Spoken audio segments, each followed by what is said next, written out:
Life after life before 180TC. Yeah, life before 180TC was a bit full on. At the time I didn't think it was too full on, but now looking back I think it was very full on, sort of like partying every weekend, living life on my terms, not caring about sort of who I'm hurting along the way, sort of lying to my family. Yeah, it's pretty selfish. Yeah. What led you to come into 180TC? Yeah, so I ended up getting locked up, done a bit of time in jail, was looking at some sort of decent time in jail, and sort of the only way I could sort of get bail was if I came to rehab.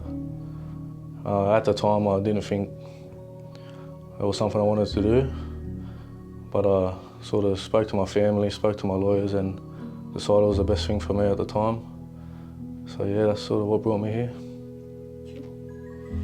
You've called up and you've come into the program, you know, like everyone has to, and then you're coming up that dirt road. What are you thinking, bro? What were your first impressions of 180TC? I was freaking out, sort of in the middle of nowhere. I was thinking, if I want to leave, how am I going to get out of here? I knew my family wasn't going to come pick me up. Yeah, but I didn't really enjoy it. My first time, like coming here at the start, I even called my mum and tried to tell her to organise a new rehab, but that didn't go well, so stuck it out and it got better. What would you say were probably your biggest challenges when you first came into TC? Was it the boys? Was it your caseworker? Like, share with us what you found was a bit of a struggle for you.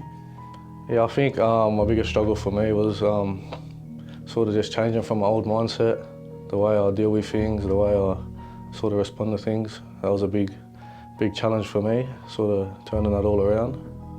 But yeah, it's probably the biggest challenge. Beautiful. What were some of your highlights, Marlon?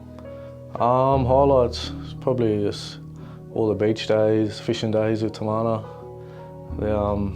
Even just something that I'll remember forever is just sitting around talking to the boys for hours, just sort of something different every day. And yeah, they're the times I'll definitely remember forever. What's life after 180TC look like for you, bro? So I'll be staying on, I'll be doing the grad program.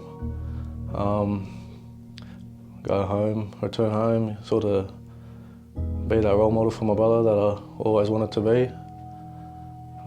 Keep training, keep studying, and just keep going to church, just ticking all the boxes, and yeah, that's about it. Perfect. So what's your final encouragement for the boys?